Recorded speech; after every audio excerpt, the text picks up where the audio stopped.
In the light, new harmony was found.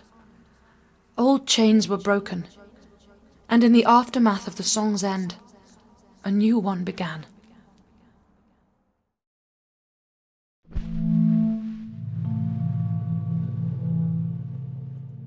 Todo comenzó con una historia real, una leyenda galesa que con el paso del tiempo se transformó en uno de los relatos más trágicos y perturbadores del folclore del país.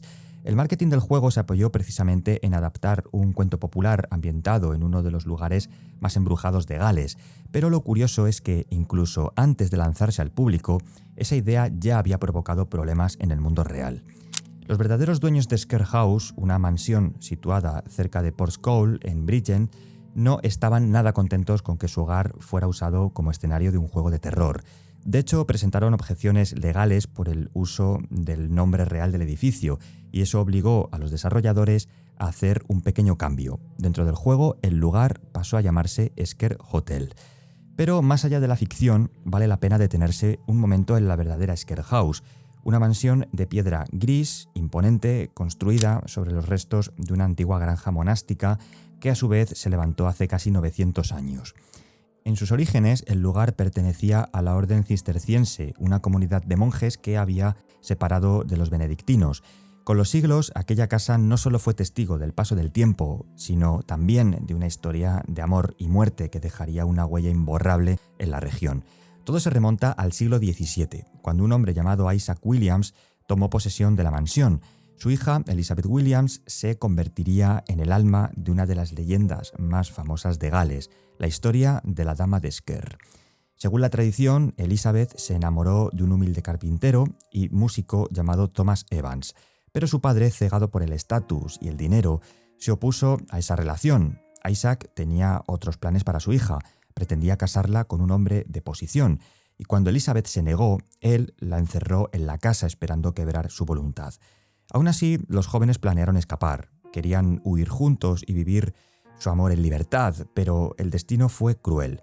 Isaac encontró un pretendiente adinerado llamado Thomas Kirkhouse y forzó a su hija a casarse con él, pese a su rechazo.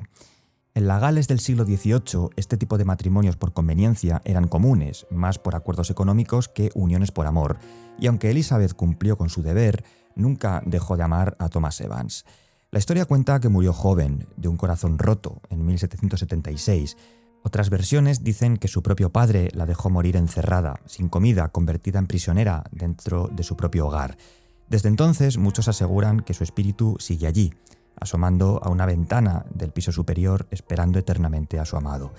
Los testimonios sobre apariciones en Scare House se hicieron tan frecuentes que incluso surgió el rumor de que Elizabeth nunca había muerto realmente. Thomas Evans, devastado por la pérdida, compuso una canción en su honor titulada I Ferch or Scare, la doncella de Scare. La interpretó hasta el final de sus días, en 1819, manteniendo viva la memoria de ese amor imposible. Décadas después, en 1872, el autor R.D. Blackmore publicó una novela llamada The Maid of Scare. No relataba directamente la historia que ahora vamos a ver sobre los protagonistas Elizabeth y Thomas, pero sí retomaba la atmósfera y el mito. El libro narraba la historia de un pescador de un pequeño pueblo cercano a Scare House que encontró a una joven arrastrada por las olas. Aquella publicación dio nueva vida a la leyenda y pronto Scare House se convirtió en sinónimo de misterio, tragedia y por supuesto fantasmas. Con el tiempo surgieron más relatos. Uno hablaba del espíritu de un capitán de barco cuyo navío se estrelló contra las rocas de Scare Point, otro de una melodía espectral que podía escucharse en noches de tormenta. Y es precisamente ahí donde empieza a nacer la otra versión, la que da forma a la historia que conocemos hoy. Aunque la base del relato sigue girando en torno a Elizabeth y Thomas, la versión que nos presenta el juego se sumerge en un terreno bastante más oscuro. Aquí, la tragedia romántica se convierte en una historia de codicia y de terror.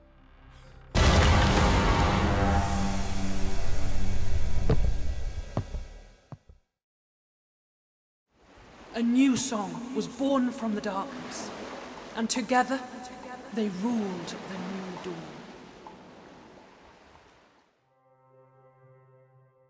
En este universo, el Hotel Scare pertenece al patriarca Jebediah Williams, un hombre temido y respetado con dos hijos, Isaac y Abraham.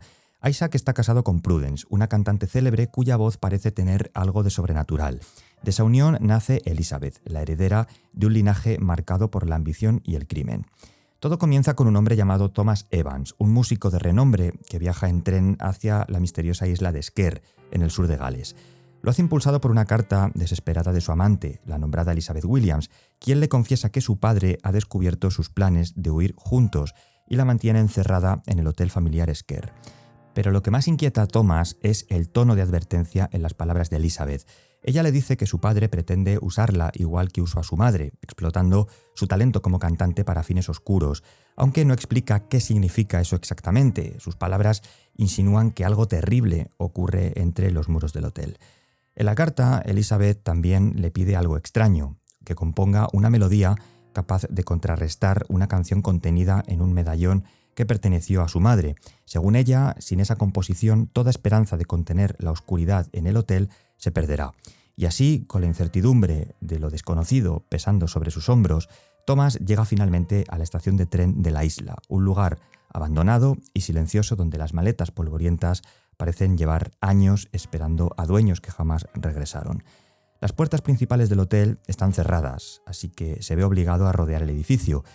Cuando por fin logra entrar al hotel, lo primero que nota es el silencio, y la recepción parece abandonada desde hace tiempo. De pronto el teléfono suena. Thomas contesta, y al otro lado escucha la voz temblorosa de Elizabeth, advirtiéndole que el hotel ya no es un lugar seguro, que está atrapada en el ático y que debe mantenerse alejado de los demás. Esos demás son su padre, su tío y el personal del hotel, todos ellos consumidos por una oscuridad que les ha hecho perder la razón y atacan a cualquiera que haga ruido. Elizabeth le explica que existen 4 cilindros de latón, cada uno con una melodía especial diseñada para contener esa oscuridad. Si logra reunirlos y tocarlos al mismo tiempo en el gran armonio del salón principal, el mal será contenido. Así comienza la búsqueda de Thomas. Pero bajo la fachada de hospitalidad del hotel, la familia oculta un negocio siniestro, el saqueo de naufragios. En aquella época, la ley permitía que cualquier barco encallado en tierras privadas pasara a ser propiedad del dueño de la zona, así que muchos aprovechaban la norma para encender antorchas falsas y atraer barcos hacia las rocas. Lo que en principio era una artimaña para robar, se volvió una práctica habitual en la costa de Gales. Una noche de febrero de 1874, un gran barco, el HMS Providence, encalló frente al Sker Point. Jebediah ordenó apagar los faros para que nadie viera el fuego del navío y mandó a sus hombres a recoger los restos. Todo parecía salir según lo planeado, hasta que encontraron algo entre las ruinas del barco. Una criatura extraña, retorcida y en parte un poco asquerosa, pero viva. Y lo más inquietante de todo esto es que cantaba. Su voz etérea y profunda parecía perforar la mente de quienes la escuchaban. Isaac, fascinado por aquel fenómeno, la estudió y descubrió que su canto servía como un anzuelo, una trampa para atraer presas. El propio Jebediah comprendió que aquello era peligroso, pero el ansia de poder fue más fuerte que la cautela, así que encadenaron a la criatura bajo las cavernas del Sker Point, planeando usar su canto para atraer más barcos y enriquecerse aún más. Pero lo que comenzó como codicia se transformó en fanatismo. Un año más tarde, Jebediah fundó un culto llamado Los Silentes, un grupo de devotos que adoraban el poder del canto y realizaban rituales con fuego y máscaras, buscando dominar el poder que habitaba en el sonido. Prudence, la esposa de Isaac, se ofreció para convertirse en sacerdotisa del culto. Aprendió a reproducir el canto con su propia voz, creyendo que podría controlarlo, pero la melodía era demasiado poderosa. Con el tiempo, el viejo Jebediah murió, dejando el hotel en manos de sus hijos Isaac y Abraham. Y fue entonces cuando el horror se desató. Thomas descubrió a los silentes en los sótanos, donde descubre hombres y mujeres cubiertos con máscaras que han perdido la vista, moviéndose guiados solo por el sonido. Son víctimas de la maldición del hotel, marionetas de un poder mucho más antiguo de lo que imagina, pero Thomas logró escapar de ellos y llegar al exterior, a un cementerio donde lee el nombre de Prudence Williams grabado en una lápida.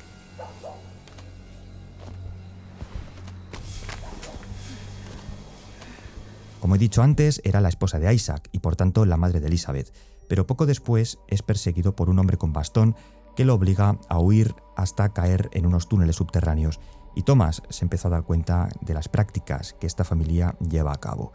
Ese hombre con bastón era Isaac. Con el hotel en ruinas y sin dinero, los hermanos comenzaron a realizar rituales aún más oscuros. Crearon unas habitaciones donde mataban a los huéspedes para alimentar a la criatura, convencidos de que su poder les devolvería la fortuna. Isaac, obsesionado, grabó la voz de Prudence en un cilindro, intentando capturar la esencia del canto, pero descubrió que la melodía era tan devastadora que debía dividirla en fragmentos. Así nació la canción prohibida, dividida en los 4 cilindros a los que he hecho mención antes, en los que cada uno estaba marcado con un símbolo de la mitología griega, ocultos por el hotel y utilizados en experimentos donde las víctimas escuchaban los fragmentos desde una silla ritual. Con los años, las pruebas demostraron su verdadero efecto. El canto aumentaba la sugestionabilidad, borraba la voluntad y transformaba a los oyentes en devotos del culto. El Hotel Sker se había convertido en un templo de la locura. La imagen de la práctica ritual que Thomas vio se grabó en su mente. Más adelante sigue a un perro que era conocido como Calíope, hasta un jardín con forma de laberinto donde debe moverse sin hacer ruido para no atraer a los silentes. Calíope fue la mascota de Prudence, a quien acompañaría hasta su desafortunada desaparición, algo de lo que hablaremos un poquito más adelante. Abraham, por su lado, era un hombre muy violento y fornido y trataría inmediatamente de deshacerse de ella, en contra de los deseos de Elizabeth. Thomas vio a Calíope por primera vez mientras viaja hacia el hotel, más tarde liberándola de una trampa cuya deuda se paga cuando ayuda a Thomas a escapar más adelante. Pero no todo estaba perdido. Antes de morir, Prudence dejó a su hija una carta. En ella confesaba su arrepentimiento por haber ayudado a desatar ese mal y le suplicaba que huyera si alguna vez tenía la oportunidad. Elizabeth, al leerla, comprendió que debía escapar y destruir lo que su familia había creado. Por tanto, planeó su huida para reunirse con Thomas, pero su padre descubrió sus planes y la encerró tal como había hecho su antepasado siglos atrás. Sin embargo, Elizabeth decidió enfrentarse al horror con inteligencia. Si existía una canción capaz de dominar las mentes, debía existir otra capaz de neutralizarla. Y así nació el contracanto, una melodía opuesta, una canción de equilibrio. Elizabeth contactó con 4 compositores y les pidió que crearan las contrapartes musicales de cada cilindro maldito, pero el tiempo jugaba en su contra. Isaac había anunciado la reapertura del hotel y durante los preparativos, solo 2 de los compositores lograron llegar con sus partituras. Así que el 22 de octubre, durante el ensayo general, ocurrieron 2 cosas. La primera y más importante, que es el día de mi cumpleaños, y la segunda, que Elizabeth aceptó cantar frente a su padre. Pero en lugar de interpretar la canción original, entonó el contracanto incompleto. Lo que ocurrió a continuación fue indescriptible porque nadie supo realmente qué fue lo que ocurrió. El choque entre ambas melodías desató un caos. Los presentes comenzaron a gritar y a atacarse entre sí. El personal se volvió loco y Isaac comenzó a sangrar por los oídos mientras garabateaba símbolos con su propia sangre. Elizabeth huyó al ático, dejando testimonio en su diario de lo que había ocurrido. Creía que la única manera de detener la tragedia era liberar a la criatura. En los días siguientes intentó bajar a las cavernas, aunque oía los pasos de Abraham moviéndose por el hotel. Nuevos huéspedes comenzaron a llegar, ajenos al desastre, entre ellos Henry Hughes, uno de los compositores más reputados del país. Henry sería el hombre que más tarde Thomas Evans oiría a pedir ayuda tras una puerta cerrada. Henry Hughes, you must get me out. Hurry, we must get this door open. Abraham lo capturó y lo ofreció al culto. Los otros 2 compositores, Matilda Norton y Arthur Morris, corrieron la misma suerte. Ella murió brutalmente y él fue utilizado en los experimentos de las sillas rituales. Fue entonces cuando Thomas, tras recibir la carta desesperada de Elizabeth, viajó al Hotel Sker. En la carta, Elizabeth le pedía ayuda y una pieza musical, sin explicar del todo por qué. Pero cuando Thomas llegó, se encontró con un lugar devorado por la locura y por aquellos llamados los silentes, los callados o, dicho en inglés, los quiet ones. Todos los huéspedes se habían convertido en este tipo de seres, incluidos Abraham y Isaac. Así que tras un enfrentamiento final en una gran jaula metálica donde Isaac, completamente enloquecido, toca un piano, Thomas logró usar el medallón de Elizabeth para liberarse y llegar al salón principal. Allí la encontró por fin. Ella parece ansiosa, pero hay algo en su mirada que no encaja. Thomas debe decidir si confiar en ella o no. En este punto, las verdaderas intenciones de Elizabeth se vuelven confusas. Si decide confiar en ella, se revela que la canción la ha corrompido. Le propone a Thomas controlar juntos su poder. Pero si él elige tocar el contracanto, Elizabeth despierta de su trance y canta las letras de la melodía opuesta.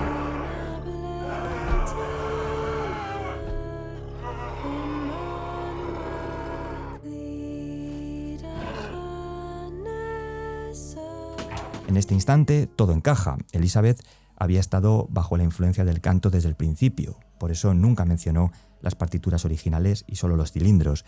Sabía perfectamente lo que ocurriría. Cada paso, cada instrucción, cada nota estaba planeada. No obstante, si le entrega los cilindros, Elizabeth invoca a la sirena y se hunde definitivamente en la locura, arrastrando a Thomas con ella.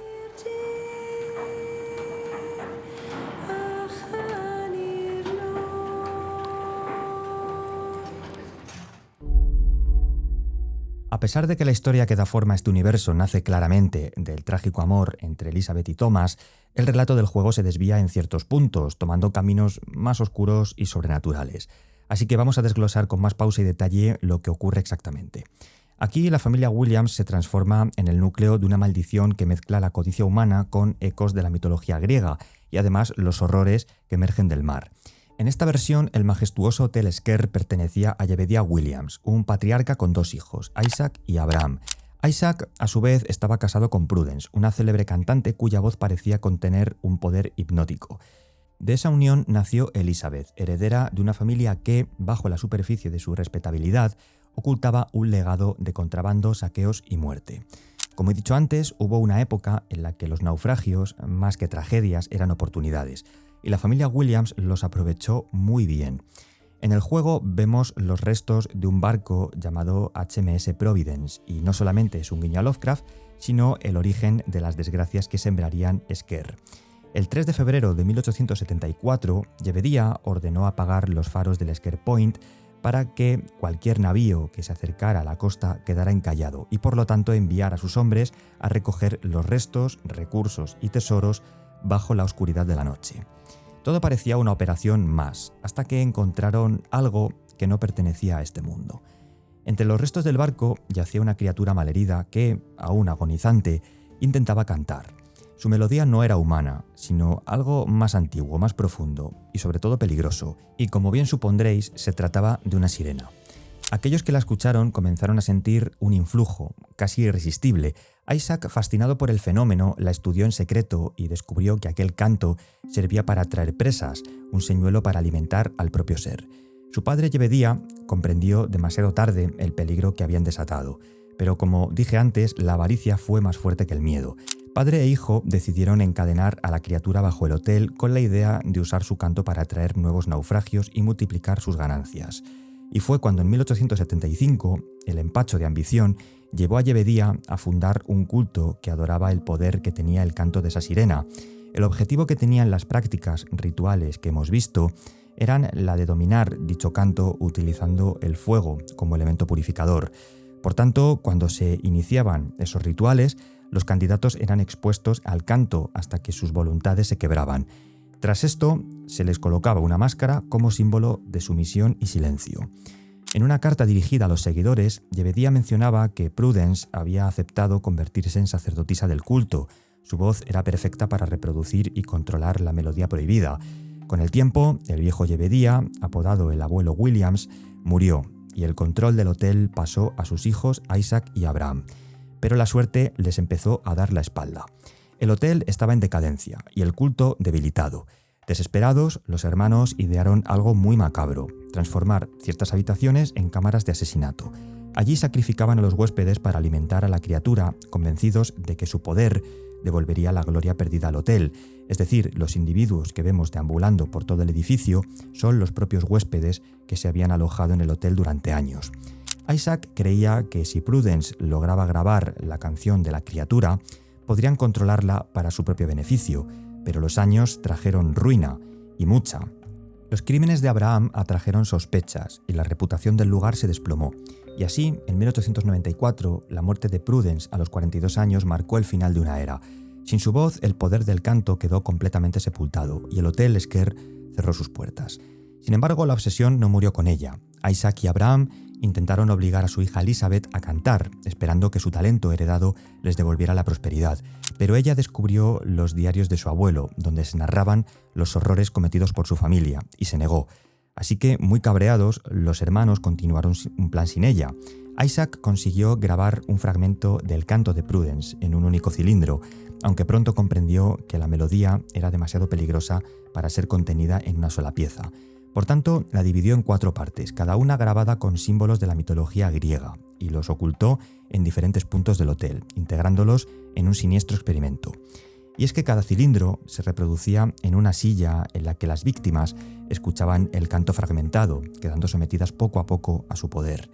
Y en 1897 las pruebas demostraron lo que Isaac temía y ansiaba a la vez.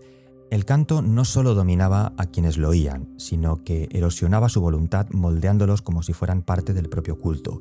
Con ello, el linaje de los Williams selló su destino, convirtiendo el Hotel Sker en un monumento abandonado. La historia de Elizabeth Williams no comienza con la maldición del canto, sino con una decisión: romper el legado de locura de su familia. Todo lo que hizo, su rebeldía, su intento de crear una canción opuesta que neutralizara ese poder y el desastre que siguió, nació de una sola motivación, que era escapar del destino que su madre Prudence no pudo evitar. Esa carta que Prudence dejó antes de morir cambió el rumbo de todo. En ella confesaba su arrepentimiento más profundo, no haber huido del Hotel Sker cuando aún podía. Admitía haber sido seducida por la melodía prohibida y por el poder que prometía, colaborando en los planes de Isaac y Jebediah. Pero su último acto fue el ruego de que su hija escapara si alguna vez tenía la oportunidad. Elizabeth convirtió ese ruego en propósito. Vivir en el Hotel Sker era convivir con una presencia que enloquecía a todos, y sabía que la única salida era enfrentarse al origen del mal. Mientras planeaba su huida y soñaba con reunirse junto a Thomas, su padre descubrió sus intenciones. Isaac, obsesionado con el poder del canto y temeroso de perder a su voz elegida, la retuvo en el hotel. Entonces Elizabeth tomó una decisión que marcaría el destino de todos. Si no podía escapar del canto, lo usaría en su contra. Si su familia lo utilizaba para fines oscuros o para dominar, ella lo transformaría en un instrumento de liberación. Así nació el contracanto, una melodía de oposición creada para neutralizar el poder del canto original. Elizabeth contactó con 4 de los mejores compositores del país, encargándoles una parte musical que contrarrestara la energía de los 4 cilindros malditos, pero su plan coincidió con el anuncio de Isaac sobre la inminente reapertura del hotel. Durante un ensayo previo a la inauguración, probaría el canto ante el personal. Según un fonógrafo fechado el 22 de octubre, 7 días antes del evento, solo 2 de los compositores habían entregado sus partituras. Aún así, Elizabeth decidió actuar. Fingió colaborar y aceptar cantar, aunque en realidad preparaba su contraataque. El día del ensayo, su voz se alzó en el gran salón, pero no interpretó la melodía de su padre. En su lugar, entonó el contracanto inacabado. Lo que siguió fue una catástrofe. Según escribió en su diario, la falta de la parte compuesta por Thomas, el último de los músicos, aún ausente, rompió el equilibrio. El sonido, amplificado por los 4 cilindros del armonio, se distorsionó hasta liberar una ola invisible de locura. El personal se atacó entre sí, gritando sin control. Isaac comenzó a sangrar por los oídos y quedó poseído. En las páginas siguientes, Elizabeth relató su huida. Se encerró en el ático, convencida de que la única forma de detener el desastre era liberar a la criatura que, según las leyendas familiares, yacía encadenada bajo el faro. Un día después bajó hacia las cavernas, aunque escuchó los pasos de su tío Abraham moviéndose por los pisos inferiores. En esa misma entrada de su diario mencionó la llegada de nuevos huéspedes, ajenos al horror que aguardaba en el lugar. Entre ellos estaba Henry Hughes, uno de los compositores con más renombre de Inglaterra. Y como he dicho en la trama, Henry sería el hombre al que Thomas escucharía tiempo después, implorando ayuda tras una puerta cerrada poco después de llegar al hotel. Abraham lo había capturado para someterlo al ritual del culto, el mismo que Thomas presenció en secreto desde los árboles. Los otros compositores corrieron la misma suerte. Matilda Norton fue asesinada brutalmente, aunque su cuerpo jamás se muestra, y Arthur Morris fue obligado a ocupar una de las 4 sillas rituales, víctima del poder del canto. Y así, con el eco de aquella tragedia, comienza la historia principal. Thomas viaja en tren hacia el Hotel Sker tras recibir la carta de Elizabeth en la que le pide ayuda y una pieza musical. Lo que ignora es que está entrando en un ciclo ya escrito, porque al final, cuando confiamos en Elizabeth, se revela que la canción la ha corrompido. Ella asegura que pueden controlar su poder juntos, que no es una maldición sino una herramienta. Los diarios confirman que ese era su destino desde el principio. Pero si Thomas elige tocar el contracanto, la historia cambia. Elizabeth despierta del trance y canta la melodía opuesta. Solo entonces se revela la verdad. Había estado bajo la influencia del canto desde antes de que Thomas llegara. Su petición de reunir los 4 cilindros nunca fue para destruirlos, sino para completarla. Jamás mencionó las partituras originales porque todo estaba planeado. Desde el primer acorde, el final ya estaba decidido. En la trama he dicho que la criatura que Jebediah Williams y su familia hallaron en aquel barco no era un monstruo cualquiera, sino algo mucho más antiguo y simbólico, una sirena de origen mitológico, posiblemente la hija de una musa griega. En sus diarios, Jebediah aseguraba que Pisinoe descendía de Melpómene, la musa de la tragedia, y de Aqueloo, el dios río. Una descendencia tan improbable como poética. Si era cierto, entonces su voz, esa melodía que podía quebrar la mente de un hombre, no era un don, sino una herencia divina. Y es aquí donde el mito y la realidad empiezan a confundirse, porque la historia de Pisinoe parece repetirse una y otra vez como si el mar no olvidara a sus hijas. En la mitología griega, las sirenas no eran los seres marinos que conocemos hoy, sino ninfas aladas que lloraban la pérdida de Perséfone, hija de Deméter, raptada por Hades. Cuando Deméter comprendió que su hija jamás volvería, castigó a las doncellas que no la protegieron, condenándolas a vagar por los mares, buscando eternamente lo que habían perdido. Así nacieron las sirenas, criaturas atrapadas entre el deseo y la penitencia. Su canto era una única forma de existir, un lamento tan hermoso que los hombres lo confundían con la promesa del paraíso. Con el tiempo, esas voces cruzaron la historia de los héroes. Los argonautas sobrevivieron gracias a la música de Orfeo. Ulises, por su parte, ordenó que lo ataran al mástil para oírlas sin sucumbir. Las sirenas, derrotadas por primera vez, se arrojaron al mar, incapaces de soportar su humillación. Pero si Pisinoe logró sobrevivir, si fue arrastrada hasta las costas de Gales siglos después, entonces no estamos ante un mito muerto, sino ante su reencarnación. Nadie sabe cómo la tripulación del HMS Providence la encontró ni cómo logró capturarla. Solo quedaron los fragmentos del testimonio de los Williams, llenos de miedo y de adoración al mismo tiempo. Jebediah la estudió, la veneró y la encerró bajo su mansión como si fuera una reliquia sagrada. Sin embargo, lo más desconcertante no era su forma, sino su voz, porque Pisinoe no cantaba en griego antiguo ni en el lenguaje del mar, cantaba un himno galés llamado Kalon Lan, que significa corazón puro. Ese detalle, aparentemente insignificante, cambia toda la interpretación. Tal vez la sirena no hablaba en su propia lengua, sino en la del alma humana. Tal vez su canto adoptaba la forma que mejor podía seducir a quienes la escuchaban, una voz que reflejaba deseos, culpas y fe, y así lo que los Williams creyeron controlar terminó devorándolos. Cuando Elizabeth, la nieta de Jebediah, intenta liberar al espíritu atrapado, descubre que la única forma de detenerla es con un contracanto creado para neutralizar su poder. En ese enfrentamiento final, la voz divina se apaga.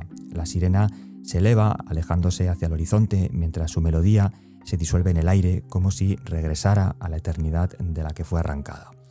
Pero hay finales alternativos. Algunos dicen que la familia aprendió demasiado de ella, que comprendieron los secretos del sonido, la fe y el control, que ya no necesitan a Pisinoe para usar el poder del canto porque han aprendido a no depender de su fuente original.